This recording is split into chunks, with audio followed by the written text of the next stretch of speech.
Hey, welcome everybody to episode 79 on Martinis with Scott. We're on YouTube, Apple Podcasts, Spotify, a show about winning momentum in life and in business. And I'm here today with the inspirational, there's a good word, and interesting Rob Fraser out of Victoria, BC. Hey, good to see you, Rob. Cheers. Hey, Scott. Nice to see you. Yes, cheers. Thanks for having me on. I'm super excited to be here. I had you drinking too early today. It's only 1 o'clock your time. Yeah, it's just a casual lunch drink, I guess. We'll see if we can be productive after, but. Let me do a quick introduction. I just picked this off your LinkedIn, Rob. You are the founder and CEO of endūr. Is that how I'm going to pronounce that word?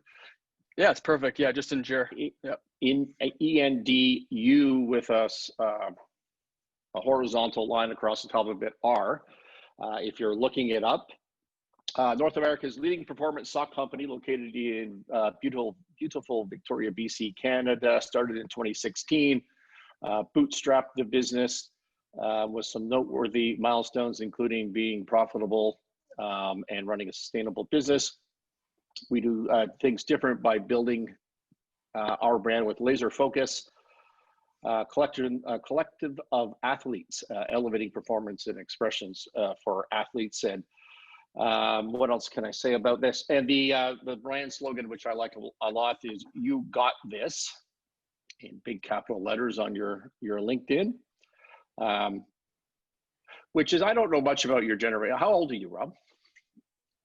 I actually just turned 30 a few days ago, so I've officially entered my 30s. I thought I met you when you were like 12, didn't I? Has it been that long? Yeah, I think we would have. I think we would have met when 16, right? Yeah, you were on the scene, and so context, yeah, for like we met through racing bikes, which maybe a lot of people wouldn't imagine. They'd think we probably met in the business world, but right. We have a shared passion for downhill mountain bikes, and I entered the scene, I guess, probably when I was about 15. So yeah, about 15 years, like half my life ago, we met. Wow. Yeah. Wow. Well, I think you entered the scene before I did. Okay. That's why in fact, I can tell you exactly. So I turned 55 this year. And so it was 15 years ago, because when I turned 40, what I did is I went to Cycle Solutions in Toronto, and Right. I picked up a Santa Cruz free ride that weighed a lot. And I picked it up on, did we used to race Sundays then? I think it was Yes. a 2-day. Yeah, you practice Saturday. So I picked it up Right. Saturday morning, having never ridden a mountain bike, and put it on my car and went to Kelso and registered. And my first time on a bike was practice at the Kelso track ever. The day that when I turned 40, the year that I turned 40, that was my, Wow. What was my deal to my. I was actually thinking about that today in preparation for the call. Like, what motivated you to get into downhill? Well, I raced at a pro level in motocross Okay. when I was a kid. So I was on a dirt bike when I was 3 and raced my entire life.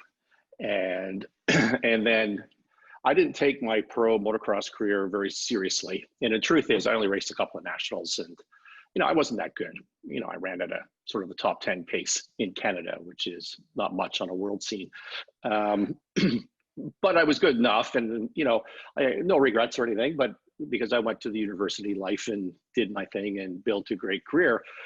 But I love being on 2 wheels. That's my exercise. As you start to get older, you start thinking, well, maybe I need to drop 30 pounds, and I'm not going to go out and run every morning. So there's something I could be doing. But then you start racing motorcycles, or even riding motorcycles, or if you're trying to be competitive, you're going to break a bone every year, right? That's what you need to count on. It's Right. going to be a collarbone or a wrist or a whatever. And did I want to be doing that? And I'd seen some clips of somebody, I forget, I think I was watching Steve Pete mostly. I thought, this is just so cool. And so I'm the only person on earth who started downhill mountain biking because I thought it was safer than.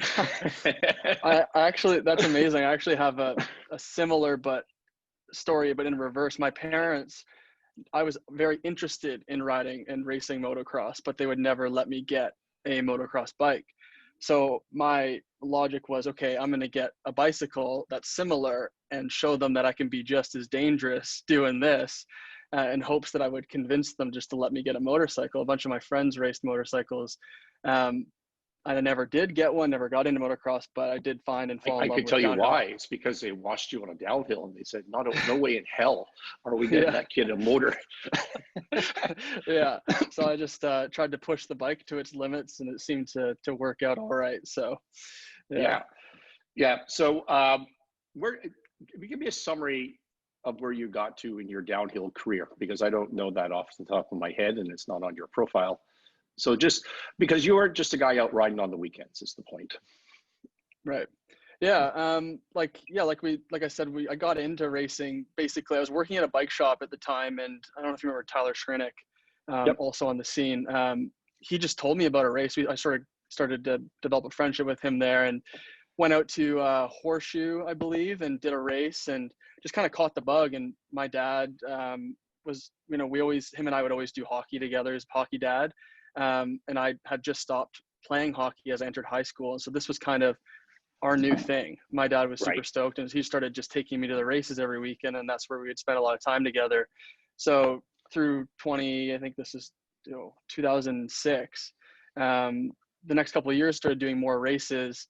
And then it started kind of like, just showing up every weekend, and I realized I was doing okay at it. And I got, as I do, quite obsessed with it and started to like research about, how do I get faster? What's the best stuff? And kind of just fumbled into doing well. I think my second year, as I entered the junior ranks, I ended up going to a Canada Cup for the first time at Bromont.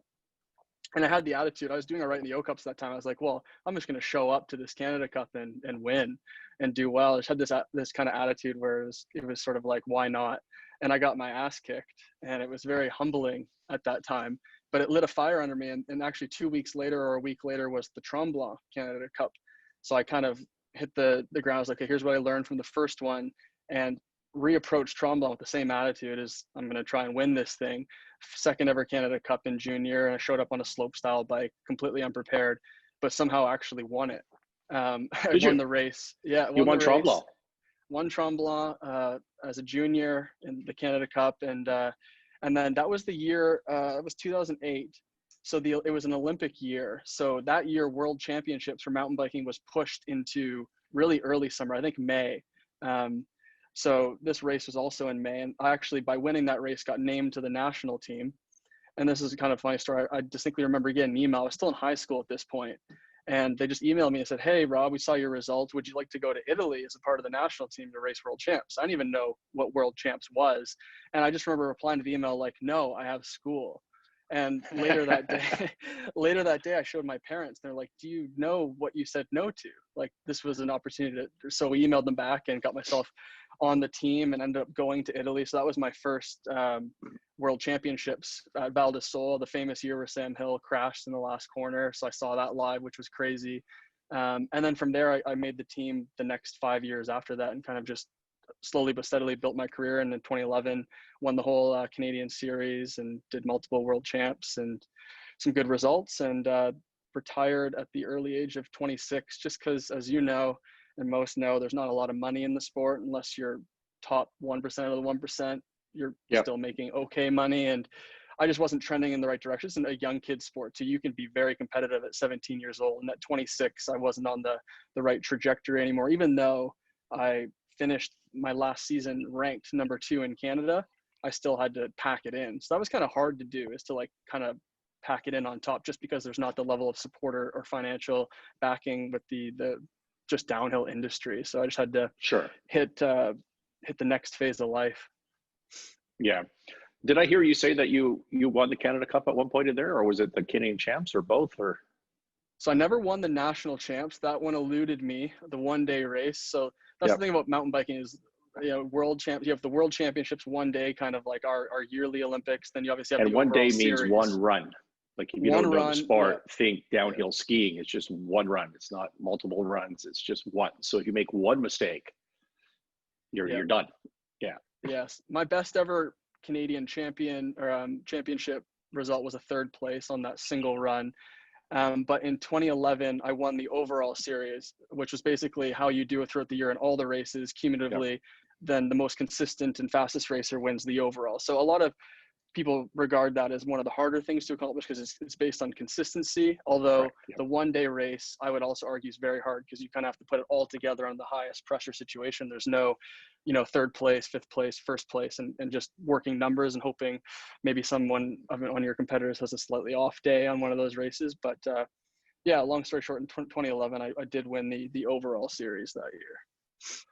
So when you were about 26, you stopped and you started to go to work. Is that sort of the transition that was made? Yeah, well, I went back to school. So like throughout my kind of many years, 8 years, 9 years racing, I had stopped and started university 3 times. Yeah. I did three first years all over the place. Just basically, it seemed like I would get an upward trajectory in my career at the same time I would go to school. So like I went right out of high school, I went to university, and that's when I got my first kind of deal with Primary Trek and was going to start racing, and people started to notice my results. So I didn't go back for second year. And then a couple of years later, I tried to go again and then got more opportunities. So it was basically a pretty frustrating time for my parents as well to stop and start university, because I think their kid, they're trying to like look out for me. But yeah, so I basically, once I did stop racing for good, then I did go back to school here in Victoria to finish up, and ended up getting a diploma in sport management. Okay. And I thought, so listen, I just for the context of the viewers here, I actually met you, we were on the same circuit, which just means that 5 times a summer you ended up in the same mountain for a weekend, right? But you were 16, I was 40. So like we were hanging out or anything. But then one year, we were in Massif du Sud, which is south of Quebec City, very francophone area. And your family and me and my now wife ended up in the same hotel or bed and breakfast or whatever we were staying in. And so basically I hung out with your mom and dad and you for 3 days, I think. Right.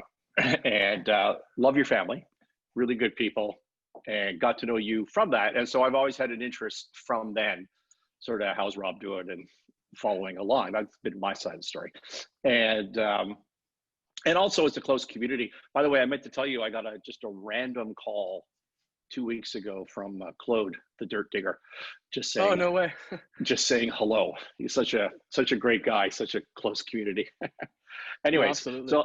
so I've always paid attention to you, and then I don't know how I found it or how it came across my desk, but all of a sudden you started a company, and you're selling socks, which are really, really colorful, and you're going to go on Dragon's Den with these things. That's sort of the gap for me. You were racing, and then you were not, and then that's where I picked you up again. And so I assumed that you had just started a business. But if I looked at your LinkedIn, you actually went to work at a couple of jobs first and got a little bit of experience. Is that correct? Yeah, and I had worked odd jobs throughout, my downhill career. As you know, like I said in the beginning, there's not a lot of money in it. So typically Right. you go to work in the winter. So I'd worked some jobs. I worked at some cleaning companies and operational roles, and I got some experience. But yeah, when I retired and went back to school, I thought the next logical step was to get involved in sport as a career, perhaps use some of the knowledge I learned as an athlete and transfer that to other athletes and helping them. So I did get a job at the Canadian Sport Institute, which was fortunate enough to share the same campus and offices as where I was going to school. So I could work after I finished my classes for the day. And so I was getting experience working in the talent development department of the Canadian Sport Institute. So working with younger generation and future Olympians with their programs and all of that. So I was getting some experience there. I also worked at a bike shop, and then I also worked as a sales rep for Muscle Milk. So I was doing all these odd jobs, Right. just to pay for school, basically cover my living expenses. So yeah, I was working, but this is all during the first year of my diploma. And that's when I kind of realized that now coming and being retired from sport and back in school, doing what I thought I wanted to do, working in the job I thought I wanted to climb the ladder in, like make my way up the Canadian Sport Institute. That was the next goal. But I just felt hollow. I felt like as an athlete, and I was chasing this big audacious goal for 10 years. I no longer really felt like I had something to wake Mission. up for, to like, I didn't have, that mission's a good word. Although I was not unhappy, I wasn't depressed. I was just missing that edge. I'm someone who really likes to go after a really big goal. So kind of going into my second year of school, that's when quite literally the idea to start a business was just that. It was, I'm just going to start something. I don't know what, I don't know how, I don't know anything about it. But it'll be, my mindset has been and always is what's the worst that can happen? And for me, that is I'll learn something really cool. So Right. I just, from that, I remember being, we're September now, we're about 4 years from that decision today, or a couple of weeks ago, where I just laying in bed and told my girlfriend, now wife, I'm going to start a business. Like, I have a year of school left. I've got some student loans. I don't have any responsibility, really. I don't have a kid. I don't have anything to take care of. I've got some money. So I'm going to go for this. I'll give myself a year. And that was kind of the start. Did you know, this is the entire premise of this show, that 90% of the millions of new businesses started every year never, ever, ever, ever pay a wage to their founder? I didn't know that. No, I can imagine why. It's, yeah. I would, yeah. I like looking back now, I think. So you didn't know that going into this? No, and I didn't care because like I never started it to make money. That was never the goal. Like, quite honestly, the goal was to be fulfilled and to do what I wanted to do. Like, the goal was never I want to be rich. The goal was never I want to act cool like I own a business. I still don't care. I just really want to wake up with a passion every day. And I call this the sport of business. This is my new sport. This is my downhill. And that's why it was always important to kind of bootstrap the business to maintain control and build this culture and this vision, how we want to build it. Do you view it as competitive then? Stat, though. Do you view it as competitive business? I do. Yeah. For sure. I think like there's not just competing with other businesses or people. It's just competing with market conditions, competing with what's going on in the world, competing with how I can be better than I was yesterday. It's just like a constant state. There's literally nothing in my way of trying to be better. Like I'm fully in control of being able to get better every day, and no one that can tell me like, no, don't do that sort of thing, that I really love. I think that's what I liked about being in downhill as well, as it was an individual sport. Although there was team aspects to it, you still were in charge and like fully responsible for your race run at the end of the day. So like that was kind of what I found in business and still really love. Yeah, I mean, when I ask somebody, do they see it as competitive, or if someone were to ask me that question, you gave a much better answer than I would give, because I would automatically think about other competitors in that particular industry that I happen to be running in. Am I competing against them? And I never even think that way. If you ask me what competitors I have in the various businesses that I own or run, I probably don't even know the answer. Like that's how much time I spend on it. But I stress every day about competing with myself from yesterday and competing with whatever troubles are coming down the pipe, because I work a lot with troubled companies. I take over businesses that are in trouble, which means by definition you've got a laundry list of serious issues, and I compete against those. And so I think that's similar to the mindset that you just described. Yeah, and I think that's an important mindset, and I think it would probably be a mindset that most people who make it in the long run share, because like competition comes and goes, and if you're focusing on what others are doing, you're going to find yourself behind them because they're working in the future too. I mean, like we don't try to focus. We know who our rivals, we'll call them, are, who are others in our industry that we're technically competing against, but we realize if we're going to copy them, we're copying a future or a past version of who they are, because they're already working a year or two in the future, just like we try to do. So our main goal is to just remain focused on our culture and what the change we want to affect. Yeah, exactly. And I think that was a lot of the success we've had, I think, came from my ignorance around business in general. Like I didn't, like, it's so funny. Like it's only after like creating a business that I understand that a lot of businesses don't make money, meaning they fundraise to get started. My idea of a business was you got to sell something, you got to make money, you got to make a profit, you reinvest it and you grow. To me, that seemed like the only way to do business. And I feel like in today's startup world, that's more than often forgot. They define success as raising capital. Yeah, you see these press releases like, oh, this company raised $4.5 million. You know, it's cool making $4.5 million on the bottom line. That's cool. That's a press release, but you don't see that. It's not celebrated. And that's why I'm a big fan of Bootstrap, and I'm a big fan of developing. a high growth and sustainable company, because like you can develop a cool lifestyle business and that's great for some people, but I don't want to have a lifestyle business. I want to build a big company, but do it smartly. Right. So you decided to start a business. You went into this for a mission, and then you picked, from the uninitiated's point of view, like me, the most generic product on the face of the earth. Yeah. And you're not the only one, by the way. I don't pay attention to socks. I'm the worst person with socks, but I just see there's people jumping up all over the place making socks for whatever reason. You listen to US radio. I have them in my headphones all the time. There's always advertisements for socks, and we make better socks, yada, yada, yada. So how did you get into that? And I don't care so much about the sock side as much as your views on how you could take this, what might be a commodity, and turn it into a brand that had high growth. And how did you pitch, the sock business to raise a little bit of capital? Because you did raise some capital. You didn't just bootstrap, I believe. Yeah. So like, I'd say I chose socks, not like, I can't stress enough how much I didn't know about business. I didn't even know the difference between a business and a corporation. I didn't know anything at all.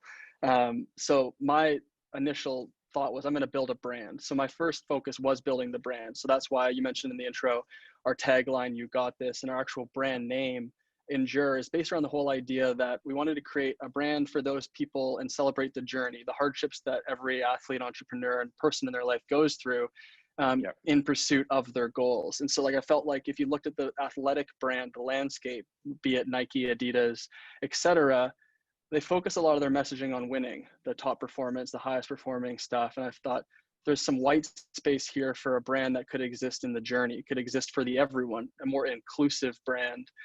Even though those brands are inclusive and are doing a good job there now, I just felt that there was some white space there. So basically the idea was to start a brand. And then from there, I was like, what is a product category I can get into? I didn't have any money to invest. So things like t-shirts and other products, they're expensive, they're hard to inventory. So it kind of was just like, I like socks. Like being a cyclist, we all wear funny socks or bright colored socks, because generally speaking, we had team kits. I think you had a Cycle Solution kit, if I recall, the orange and white, and you look like your teammates. So the way you could differentiate yourself was through your socks. And the same is true in a business world, where the trend actually took off, where you're in a sea of sameness with black and blue suits and gray suits. And then you see all the guys on Wall Street with really colorful socks, because it's the only way they could really stand out. So the realization there was, I like socks. I think it's a category that, as you mentioned, is very kind of boring and large, but often those are the categories that aren't being innovated in, because people look at them and think that what could be done has been done. And I find that a lot of people have that mindset and no one actually goes in and does it. And I say this often with like reaching out to people that you admire and trying to get them on the phone, is everyone thinks that person's unreachable because everyone must be reaching out to them. But in fact, no one is, because everyone thinks it's unreachable. So it's like an important thing to highlight there. So what I thought was missing was marrying the really fun designs you saw in the business world with the kind of boring team colored sports socks. So we wanted to create a performance sock for expression. And a lot of what I'm going to say now, like, is a realization we've made as we've gone through. I didn't know or like have a master plan on creating what we've created today. A lot of it has just been moving quick, bringing new products to market, taking consumer feedback, and then making sense of it. It's like the famous Steve Jobs quote, where you can't connect the dots looking forward, you only can look back. So now I'm fortunate enough to look back and understand the right steps we made and then the many wrong steps we took. And I can distill that into what we sell now. And if I had to put it in a sentence, we don't sell socks, we sell athletic expression. So we allow the athlete to use our socks as a way to highlight their personality during their sport. Because in most cases, they have a race kit, or they have, a lot of people don't want to experiment with their shorts and their t-shirts and their shoes because those are expensive items and they want just kind of tonal colors that match. But socks are a low cost way to express yourself, same as caps and sunglasses. So we realized there was a big opportunity in the market to innovate around the key categories of cycling, running, and training, where people were using socks as a way of expression. And so that's what we say. We sell athletic expression in the form of socks, or we call like the ultimate performance canvas. Love it. What I love, I love a lot about what you just said, but one of the most things I love here is that it's always seemed to me that the idea of an entrepreneur getting hung up and writing a business plan, and then executing on that plan, the odds of that have happened about, that happening 3 years from now, right? You wrote a plan today, and then 3 years from now, you're where your plan said. The odds of that are zero, like literally Yeah, I was zero. gonna say I would say they're Right? zero or below zero. Yeah. Right. Yeah. It's just absolutely zero. So if you, and I talk to entrepreneurs and I work with clients all the time on that particular issue. And so people say, well, you've been a success in this business and that business and that business. What was your business plan? I was like, I don't have a business plan. I'm going this way. I'm going this way, and I'm going to see what works. And if you're going to put a word to it, you would be doing a lot of A/B testing, right? I tried this low cost, didn't work. Tried that low cost. I tried a million things, and it just keeps iterating itself, and you end up somewhere useful at the end of the day. And you just need to get started. When you're an entrepreneur, you just need to start doing something and head in a consistent direction without getting too hung up about it. Would you agree with that? I couldn't agree more. I think like in the early days, as I started to get further into business, I realized like, oh, okay, people generally write business plans. So I'm going to take a crack at one. And some of the banks we talked to early on, they want to see that. And I actually found one in my garage a few months ago, and I just read it, and it's hilarious. Like, I don't know how you would ever be able to really build a business plan in the early days. You don't have the data that it requires. And I think if you do build a business plan and then stick to the letter of that plan, then you're going to be really rigid. You're not going to be able to act fast and move fast. I think we still don't write business plans to this day. Like we write budgets because that's important to understand. Like we know our numbers, we have data, we can make assumptions. But what I'd like to say is like more often than not, we're wrong.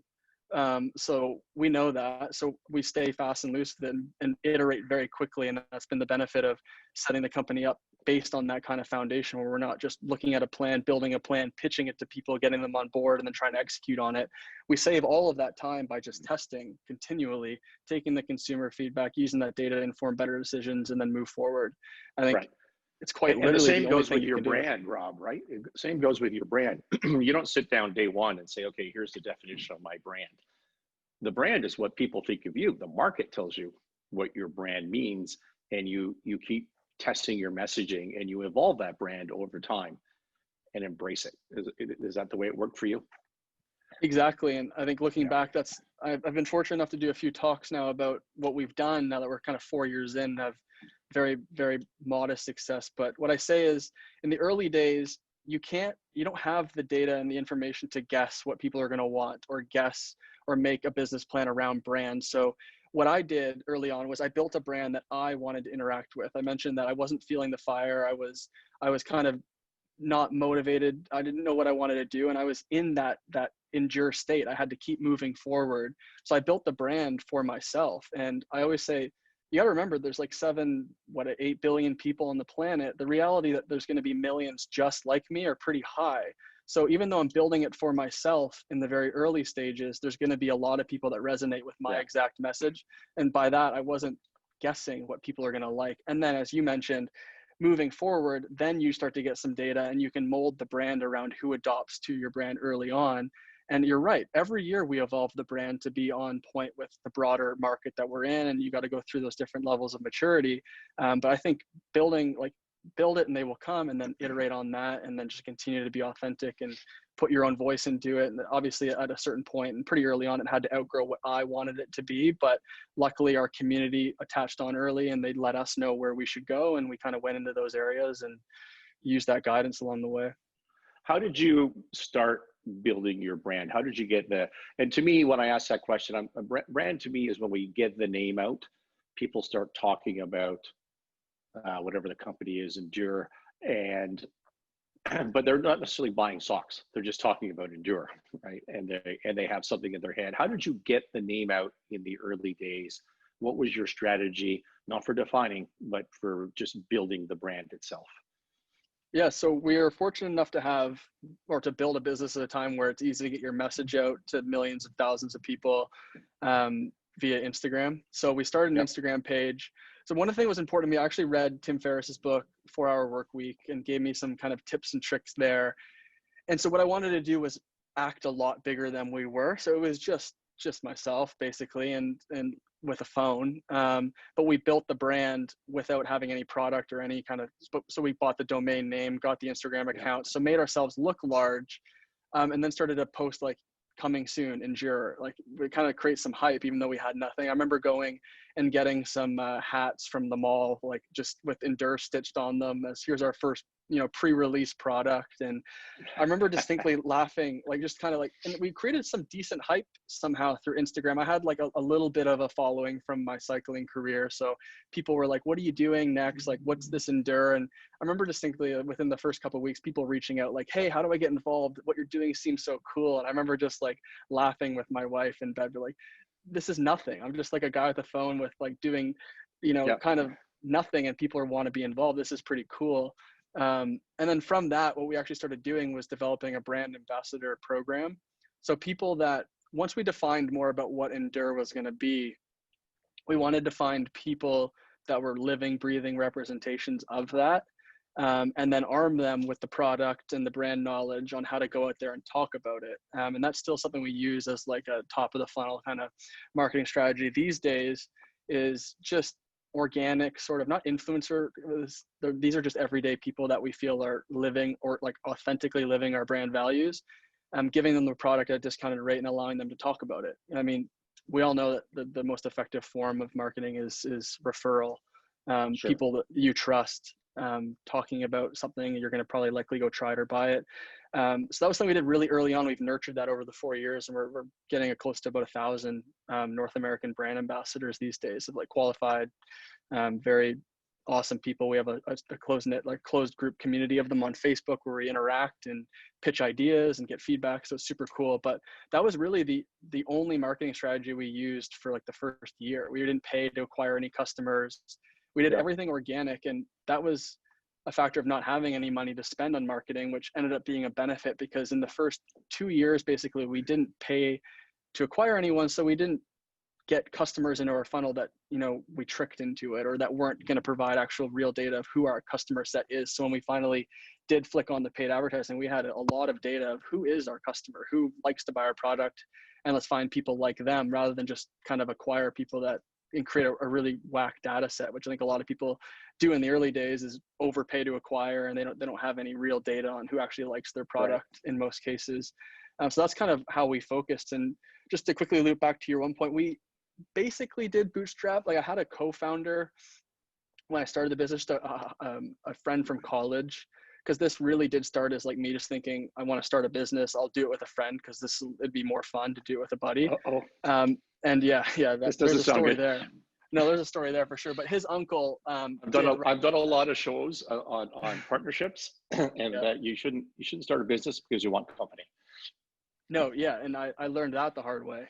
And then his uncle, who wanted to support him, gave us a small check of like 20 grand just to get incorporated and stuff. So that's the only money that's ever come in to the company. It actually came in while we were a general partnership, and we blew it almost immediately on some dumb trip to New York. So I say bootstrap because that money came in, not like no money even went into the corporation that we formed a couple months later.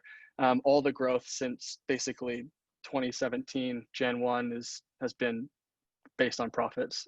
No money coming in, only 20 grand. What about your Shark Tank experience? Yeah, so fast forward a bit, like we got some traction with the brand. I'm still with my co-founder at this point. Like, we're about a year and a half in, and yeah, people are buying socks. We've kind of figured out a bit of the business model. We made some decent money. I think we were running we did our first year and we did, like mid 6 figures. We kind of like pulled that out of our ass. It was happy that we did that. We did some cool things. We did some partnerships with some athletes, et cetera. And then we're in our second year. We're like, oh, we've got something here. And so the Dragon's Den, they do a road show in the winter every year where the producers will go to all the major cities, and you can show up. You don't need any credentials. You can just show up and pitch them a little 5-minute kind of elevator pitch. And if they like what you do, they invite you on the show. So they came to Victoria. We didn't even know about it until like a few days before. So we kind of scrambled together, got our pitch dialed in, and went and pitched the producers, and then got a call 2 weeks later that we've made it to filming, which was super exciting because this was kind of like the first like validation that we might have something, because I'd watched Dragon's Den since I was a kid. I really enjoyed the show. I think it's gone downhill from over the past years. I think they've made it too much like reality TV, but Right. I digress. So we basically just went and pitched them, and like it was just a crazy experience. We could dive into particulars you have there, but it was very cool. We didn't end up, like, fast forward through that. We got 2 offers, which was cool, that we put a pitch together and a business that they deemed investable. Although one of the offers was a royalty, which was just terrible. It was very, it was a high royalty too. It would have just siphoned her cut. No, Michelle. She loves royalty. Oh, it was from deals. Michelle. Oh. Yeah. Yeah, Weckerly, he departed the show that year. I think he liked those deals as well. But Michelle's business is around royalty. It's because he started a royalty company. So yeah. So that was no good as a growing company. It's just going to take cash flow off the top. It made no sense for us. If we were only asking for $100,000 at that point too. If we needed that, we could just go to the BDC. I mean, like, what we wanted was a strategic partner. That's why we went on the show. Right. We're 2 guys that didn't really know what we were doing. Like, if we could get some rocket fuel in the way of dragons, great. And then the other deal was from Jim Treleving. It was, but it was for like 25% of the company, which was like, half of the value of the company at half what we were going to make that year. So it was just like it made no sense. Right. And so I wrote a Dragon's Den, which I guess is the Canadian version. I've got that right, correct? Dragon's Den is the Canadian. The shark, I think I said earlier, is the Americans. But Dragon's Den was really popular, as I recall, heading into the late 90s, early 2000 in the tech bubble. And I had just started blogging with my company back then, Merchant Capital, I think, at the time. And I remember writing a post it was titled, Dragon's Den is not an exit. Because what was happening is that you had a bunch of troubled companies. They owed the bank some money. Things were going wrong. And their plan was they were going on Dragon's Den. And they were scheduled on CBC 6 months from now. And everything was going to be fine because they were going to get a bunch of money. Yeah. But it's a show. That's what people didn't understand back then. I think people understand it now. It's a show. And even if you got handshake deals on air, nobody was closing. Nobody was closing those deals at all. They get into the legals and the due diligence, and it just didn't work out at the end of the day. And so you're telling me you didn't get the money? No, I turned down the offer. So there was never even the option to get the money. But you're right. A lot of people don't understand. And when people ask me, basically my one-line answer is, how is Dragon's Den? I say, it's reality TV. That's all you need to know. It's all basically for show. They don't do any diligence beforehand. So everything, I could have been in there and be like, yeah, we dropped, 19 million to the bottom line last year. I could totally, it would be very dishonest, but you could, because they're not looking in beforehand. And then you're right. Like, I think some like under 1% or so, and don't quote me, but I think it's around that actually close. Some do, some successes, they love to publicize those like crazy, but the majority don't close. It's good promotion. I think it's a lot of people go on there.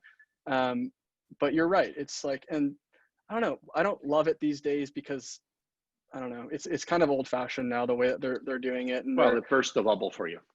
You thought it was something else, and now you've been there and you know what it is. And so it exactly. burst the bubble, right? Yeah. But I bet you it forced you to get your thoughts together.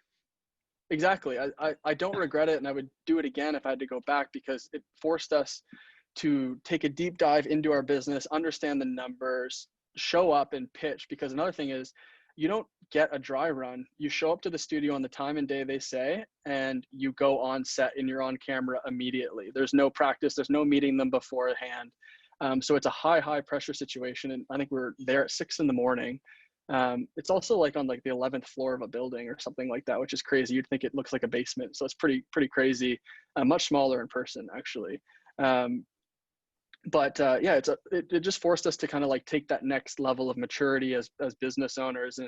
And we're going to be on live TV. I didn't want to look like an idiot. So I did a lot of homework just on what I was even getting myself into previous to that. I didn't really know anything about asking for investment or financing or the numbers. Right. We took how to understand value and how to structure things. I mean, you can lose pretty quickly on that if you have no idea what you're doing.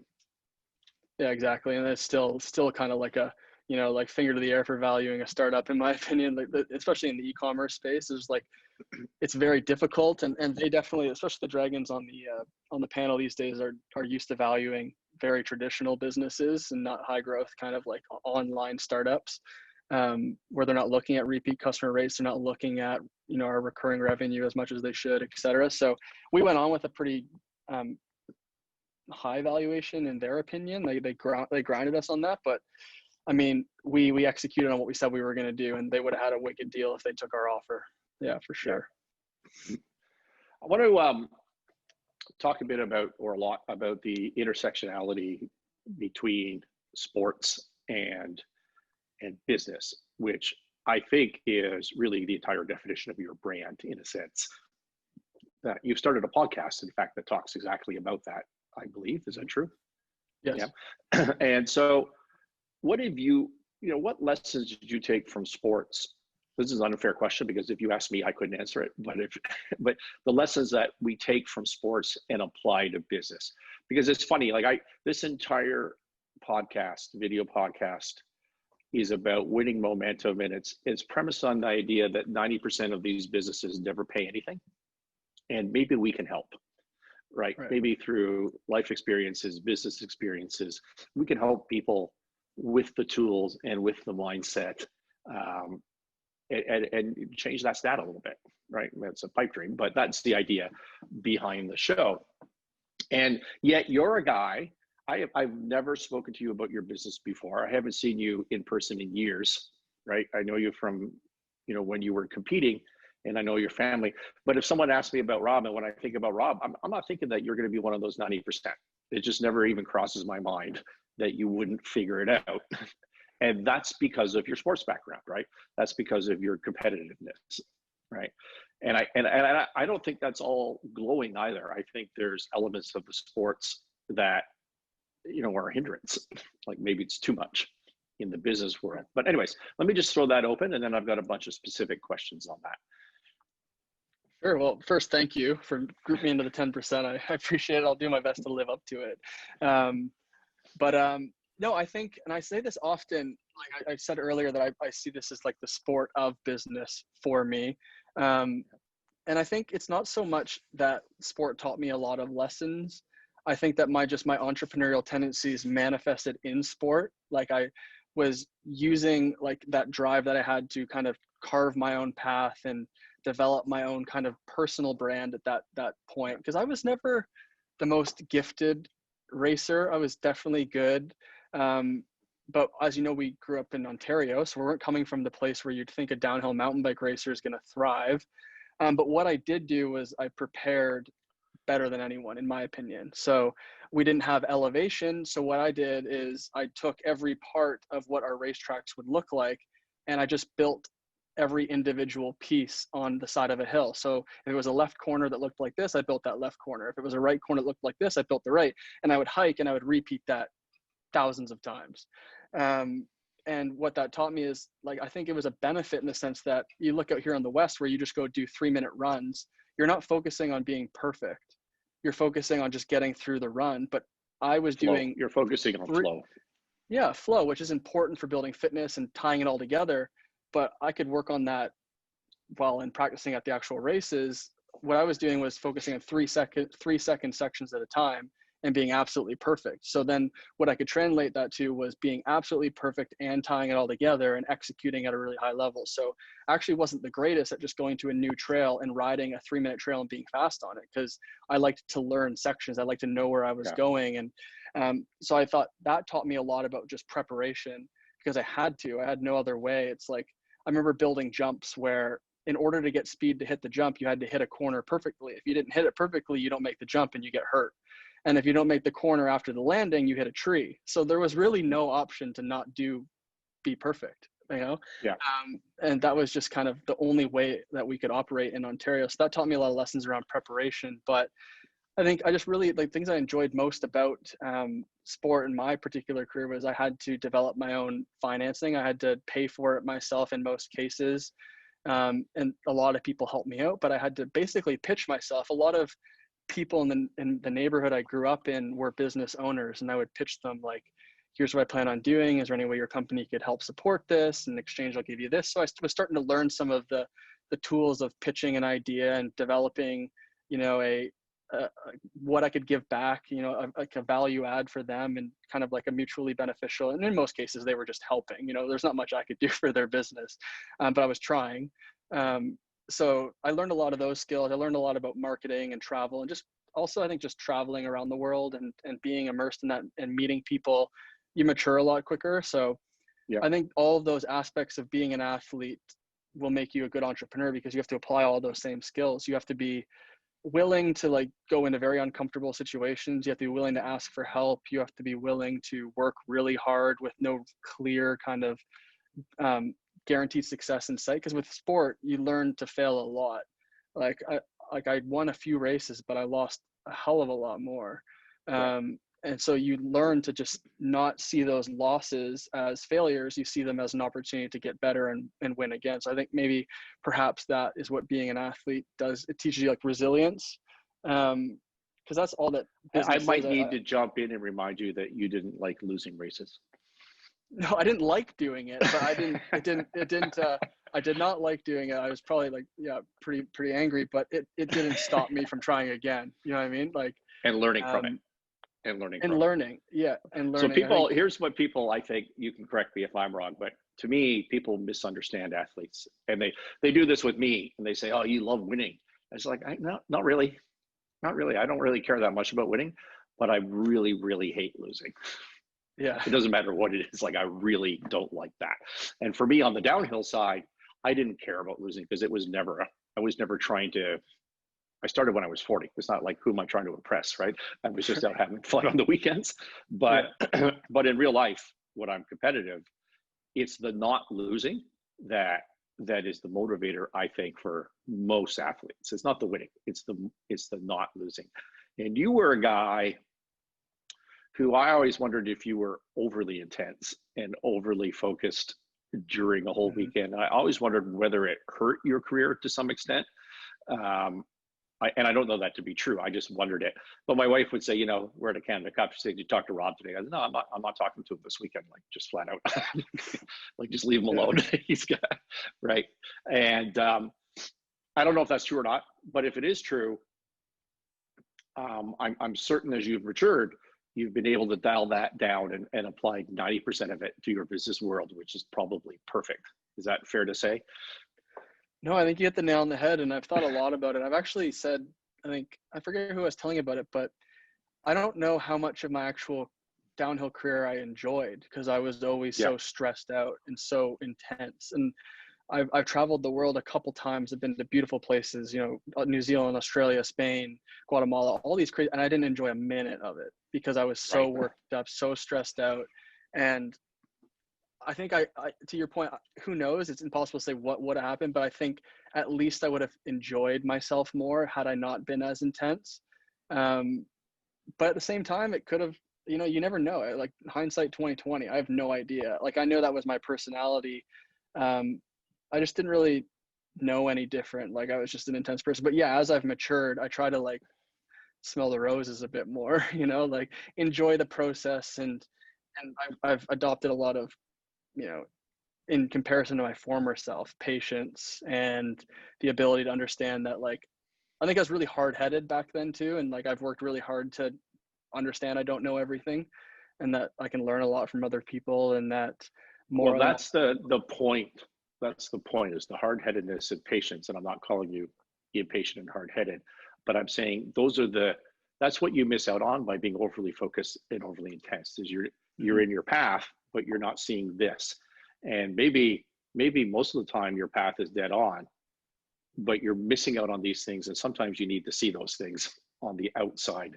If you're just listening to the podcast, I'm doing strange things with my hands, but the idea being that you need to be a little bit, in business, maybe more so than sport, you need to be more patient, and you need to be more creative. And you can't be creative if you're intensely focused on one little thing sometimes. I fully agree. I think, and I've been fortunate to have kind of, reflected on that and tried to apply the patience. And I think it like got me into some things early on in the business that like I wish I was more patient with, and I've been learning from that as we go. But I've been around business long enough. I mean, only 4 years, a short period of time, but long enough to see situations that I reacted patiently with at the time that have come around years later to be a good thing. Like maybe a connection that comes back into play, or Right. a sales lead, or something that maybe past me would have been like, oh, you know, F that person. They don't want to do business with me, burn the bridge and let's move on. Yeah. It's like, Yeah. okay, no problem. Like understanding that everything comes back around, and no's are not always no's, they're just not right now. Those are kind of like the things. It's just, you got to just grow up, I think, you know, like these are, I think, I don't think I couldn't have ever told 20-year-old me these things. I wouldn't have listened to me, but like at some point you just have to get through the experiences, just wisdom, you know, you can't really impart that so much on people as they have to just go through the motions and experience it. And I just needed to go through a bunch of those hard times and figure it out. So I'm still working on it, but I'd like to think as I enter my 30s, I'm focusing it on it even more, just trying to enjoy the process, because I know I'm super fortunate and I work really hard and I am really intense and I'm not perfect all the time. But I'm more open to reflecting when I'm not perfect and resetting and clarifying Right. my position on things. Yeah. So my view on this is I think you need to work your ass off. You need to always be working, and you need to be super intense. You just need to realize in business that the intensity can work against you sometimes. Rarely, but sometimes you need to take a step back and be patient, particularly in brand building, right? Brand building is not an overnight thing, right? You need to be super patient in that and not look for the conversions and try to measure it that way. Certainly in the short term. What is athletics and competing? The most important thing that I suspect is done for you is when you're faced with problems in your business, you just get up and go to work, right? I mean, you handle the bumps in the road better than people who haven't gone through that competitive experience. Is that fair to say?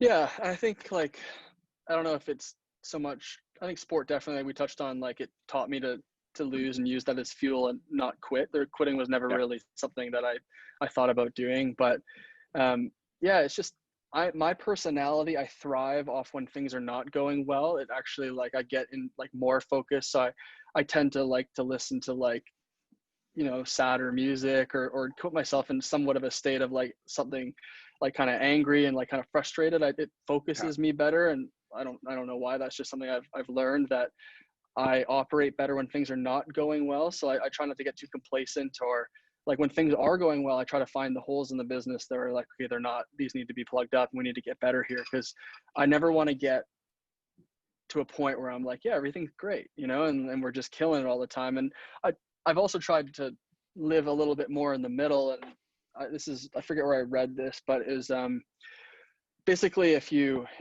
kind of think you're amazing when you're killing it, then you also have to think you're an absolute idiot when you're not killing it, and that's not fun. So, you know, we try to celebrate the highs. That's but very not Gary V like. That's where that came from. Yeah. So it's like we try not to like go to any extreme, you know. When we're not doing well, we're not idiots, we're just figuring it out. And when we do really well, we're not geniuses, we just did something right, but let's get back to work. So I try to live in the middle and adapt into our culture that, hey, mistakes are okay, they're expected. We don't like to make mistakes twice. I think you shouldn't be making mistakes twice. Learn, build processes, and you know, adapt. But we're very like risk on, basically. Like we like to try invest in ourselves. We like to try new things. We're okay to fail and make quick changes. So I think a lot of that came from athletics, and just the understanding that, like, you know, a failure or a loss isn't the end game. Yeah. In fact, it's fuel to do something better. Yeah. I say often that I'm not sure how many important lessons I've learned from winning, you know, like maybe like, cause that is the end game. You win and that's great. Like in your mind, it's like, what else could I learn? I already won. But when you fail, the things that you should be learning are endless. So I try to remind myself of that when we have really hard times, that like, okay, or remind my team, like, this is our opportunity to get better. You know, we want to have things not go right often so we can continue to get better. If we were just killing it all the time, we're probably not looking at hard enough problems and not trying to solve the real underlying issues here. Well, just remember that in business, winning, what does winning mean? I mean, Well, winning, exactly. winning is self-definition, right? Is you set your own plan and then you accomplish it and I won. Well, maybe you didn't win. Maybe your plan was understated, Yeah. right? So you get to control that with your expectations. There's Yeah. one thing I've learned over the years, traveling the world and dealing in very wealthy situations. It doesn't matter how well you're doing. There's a lot of people doing better. Right. A lot. Right? Yeah. There's no end to this ever. So you need to find a system where you continually motivate yourself every day. Yeah, and exactly. And that's something I've learned is like, you're right, there is no winning. I think a good book around that is Simon Sinek's Infinite Game, where he talks about, to win something, you have to be in a game where the rules are defined and everyone's playing under the same rules, but you're not playing the same rules. Yeah, exactly. we're not playing a game in business. Like, you can't win. That's why I said earlier, like, rivals, not competitors, because like, you can't win against them. They're just there in our way. So yeah, we focus on being the best version of us. And yeah, to your point is, if you can never win, then at least you can enjoy what you're doing. So we try to focus on mixing in a good amount of enjoying our work, because in the end of the day, these are the healthiest I'm going to be, the most active and ability, in my lifetime, my 20s and 30s. This is a good time. I don't want to waste them and not enjoy them. And that's why we touched on very early on the call that, through my first years of business, I gained a bunch of weight and didn't do sports anymore. I was just all in, all focused. And this year, 2020, is where I was like, no, I need to find some balance. I need to actually prioritize my health. And it's when I stopped looking at the two things as separate. I looked at like fitness and health as just a part of sport. And I looked at business as this other thing. But when I was like, no, like, the healthier and fitter I am, the better my mind's going to work, the better I'm going to sleep, the sharper I'll be. It's this whole kind of like, that's me. I'll be more confident. I'm someone that has an ego. So like, I can admit that I like when I look good. I like dressing. If I'm going to go to a meeting, I want to look sharp. I feel confident that way. And I mean, a lot of people say they don't care, but I think they're just lying to themselves. Like, I care, like, how I look. And I think a lot of people do. A lot of people judge on how you look too. So like, you want to present yourself well. And so like, I started to realize that a lot of these things are not just about, and like, as I entered 30 years old, like, it's about longevity too. I had a kid this year. So it's about like, I can't develop bad habits that are going to stick. So I really focused on my health and lost like 40 pounds this year, and just enjoying the process a lot more. I take time off to ride my bike and to run and to spend time with the family, and realize that that's not time away from the business, that I could be doing something else. It's time to be better when I am working, because like, if I just burn the candle at both ends, it's not good for me or the business. I need to use the time to regain my energy, just like an athlete, right? You can't just go hit the gym all day. You have to also the rest days are the more sleep. important days. Yeah, exactly. And you have to use those. So like, one of the biggest things for me was like, oh, well, I need to read because I need to learn. So I do what I call like ride and read and run and read. So I found that in a flow state of running or riding my road bike, I actually absorb my audiobooks a lot better. So now I found a way to mix in my fitness and my learning at the same time. So I feel like I'm the best of the both worlds there. So I think it's just figuring out like how you can kind of hack the system. And I don't believe in balance so much as like synergy. I think like how it all works together is more important than balance. I think balance inherently says you have to have one thing and another and try to make them work. But I think like it can be kind of all together. Since I was a kid, my father used to tell me balance is bullshit. That was the family motto. I think that's a good motto. I think that's a good motto. Yeah, I actually people laugh at that, but I think it's an outstanding motto. I think really that good. People like, and I forget who said it, but people that want balance, you can't also then want to be in the top 1% of something, because by definition, you're going to have to be out of balance to achieve that. Like, if you want to get to the top of business, you have to work your ass off. You're not going to have balance. You can have a bit of synergy, but to be a top athlete, do you think that they're balanced in their lives? No. Like, balance implies that there's two missions, right? There's my life and there's my business, and I need to find some balance between the two of them. And that's you're going to go in the 90%, right? Yeah. I mean, 100% guaranteed. You're going to go in the 90% with attitude. This is your mission here. Your business is your mission. And if you need, not everybody is the same, but if you need some synergy, as you put it. If you need to stay healthy and, you know, exercise and spend time with your family to fuel that mission, God bless you. Then you carve out the hours with purpose, right, to do that. But if you're separating your mission, I just think you're screwed. I couldn't agree more. And people that want to do that's fine. I just, in my opinion, they shouldn't have the ambitions of the people that are willing to work hard. Right. And I come from a different generation. I mean, from the time I was 23, I've never been a morning person, but I'd show up to work in Toronto at the accounting firm 9:30, and I worked till 3 or 4 in the morning, 6 to 7 days a week until I was probably into my 40s. Well, no, that's not true. Late 30s, right? Even in my mid 30s to 40, I was doing 3 all-nighters a week, just as routine. Right? We just and maybe that's a little extreme because I'm very obsessive in everything I get involved in, but much like yourself, I would suspect. And I'm not saying that's the right answer, but if you don't have that passion, if you don't have that drive and the willingness to do that, you're not going to succeed. You can't be an entrepreneur. Now, you can run a small local neighborhood business, but you can't be an entrepreneur and expect to cruise through that experience. Right. Sorry, you broke up just a little bit there, but I think I got the gist. You're like, yeah, I remember, like, I think you touched on it, like saying passion is super important because, like, I don't feel like I'm working. Like, I truly love like what I'm doing. And I got married this time last year, and we got married in Maui, and my whole team and my wife's family, I would spend some time. I'd wake up super early and I would do my work, and I would do a bit of work at the pool, etc. And my wife's totally on board. That she's like, yeah, you got to grind this out. But everyone's like, stop working, you're on vacation. It's like, I'm not doing this because I have to. I'm working it in because I want to. Like, I love doing this. I want to stay in communication. And my wife, like, we have an agreement when I'm going to mix this in, and like, it doesn't feel like work. I'm not doing this because I have to. I'm doing it because I want to, and I would do more. And I'm finding the synergy, and I'm finding the time. And family time is important. We have to know when to unplug. But when people say to me like, "Oh, why do you hate holidays?" or "Why do you hate this?" Because like, I hate when the world stops because I want to move forward. I hate when everyone else is not working because I can't communicate with them and sell something to them. So it's like, it just comes down to, you're right. Like, I never feel like I'm doing something. Some we do things in business we don't want to do, but for the most part, I love it. Like, I hate the weekends, really. I want to be here with the team. I wish everyone just, like, we could just do these things. I love what we do.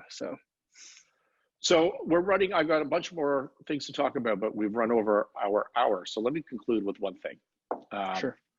Why do you do this? So for me, people ask me that all the time. Why do I have that passion? What am I into? That, you know, drives me to work all the time. And how do I define success? And the one thing that is a non-negotiable for me is freedom. Like, it's Wednesday, I don't have to go to work today. I want to, right? Or I can work from, you know, Europe on my laptop, or I could travel here, or I could travel there. I could do whatever I want most of the time. I really value my time and my flexibility. That's what drives me. What drives you?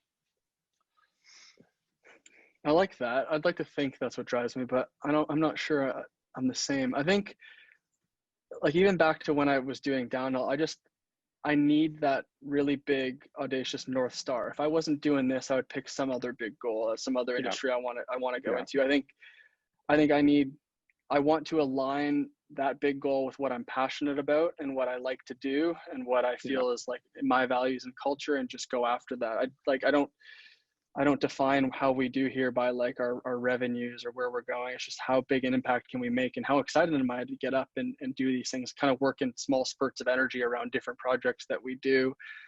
I'd say, like, I appreciate and love the ability to be flexible and, you know, just hop on this call. I don't have to ask anyone if I want to do a Zoom meeting with you at 1 p.m. I can have a scotch if we want to at 1 p.m. Like, those are nice to have for me. I wouldn't say they're the things I value most of being an entrepreneur, but I always go back to one thing, is like, I could not imagine another way, whether it was being an athlete or an entrepreneur. That was the kind of crisis I was going through, and like, I couldn't do anything other than what I'm doing right now. Like, Right. it doesn't need to be socks. It doesn't need to be this business. I know this is not my last business, but it would be impossible for me to have a fulfilling life doing anything else. Yeah. I know that I promised that was my last question, but I actually have one more. Sure. Yeah, no worries. Because it just came to the root of my mind as you were talking there. I've talked about a couple of times on it during this episode, the 90% that fail. And do you find in your generation, when you talk about the audiobooks that you listen to and the podcasts and the social, I'm sure you're following the same guys and girls on social media, and they're pitching to you nonstop, be an entrepreneur.